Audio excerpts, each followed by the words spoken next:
What's up guys, my name is Bryce with Dust Runners Automotive Journal, and today we're going to talk about the difference between a GT350 and a GT350R.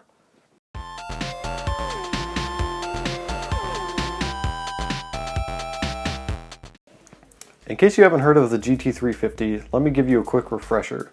Ford wanted something that performed extremely well on the track, just like the old GT350s. This time around they used a flat plane crank engine, which is completely different than the cross plane crank used in the standard GT. Ford also added track-oriented suspension that uses magnetic shocks, and in the case of the GT350R, they added carbon fiber wheels. As cool as it would be for the GT350R to have an even more insane engine, it doesn't. The GT350 and the GT350R share the same exact 5.2 liter flat plane crank that outputs 526 horsepower. The engine, transmission, and everything associated to the powertrain are 100% identical. The GT350R should theoretically put more power to the ground, however, thanks to its much lighter carbon fiber wheels. The GT350 is a track-focused Mustang model, and as such, has far stiffer suspension than standard Mustang models. There's absolutely no difference in the suspension setup, although many journalists say the GT350R feels stiffer. But once again, this is probably due to the carbon fiber wheels, which, by the way, are the first ever production carbon fiber wheels. Those wheels make the GT350R turn in faster and respond better to inputs. It also makes it feel slightly stiffer because there's less rotating mass hanging off the suspension. Also, just as a side note, Koenigsegg has been making carbon fiber wheels for a while now, but they don't make production vehicles. A couple of other companies such as Tesla are now producing carbon fiber wheels for their full production vehicles.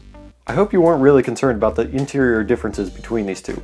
After all, they're both track-focused cars, and the interior is pretty much the least important part. If you really must know, the GT350R doesn't come with AC or back seats to save weight.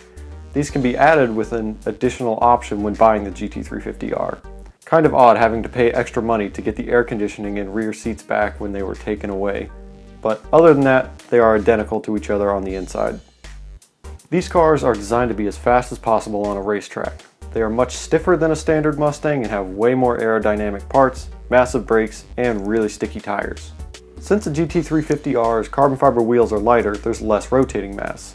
With less rotating mass, that means that braking performance is improved, so is handling and acceleration. The GT350R's more aggressive aero also helps it outcorner the standard GT350 at high speeds. Furthermore, the GT350R comes with stickier, barely road legal tires that enhance its track performance. So what can you get one of these insane track cars for? Well, they're actually an extreme bargain for the amount of performance you are getting. The GT350 starts at around $50,000 and the GT350R starts at $63,000. Unfortunately, neither of them are actually sold anywhere near that price. Most dealerships are marking them up to increase their profits, and people are willing to pay for the market price, so they continue to overcharge for them. Ford discourages dealers from doing this, but they can't really stop them. GT350s can be as much as $115,000 thanks to the dealer markup. Overall, the GT350 and GT350R are extremely similar in many ways. The main differences are carbon fiber wheels, back seat delete, AC delete, more aggressive aero, and stickier tires. The GT350R is also rare, making it more of a collector's item. Be sure to let us know in the comments what car you like more, and be sure to also hit that subscribe button. This is Bryce with Dust Runners Automotive Journal, signing off.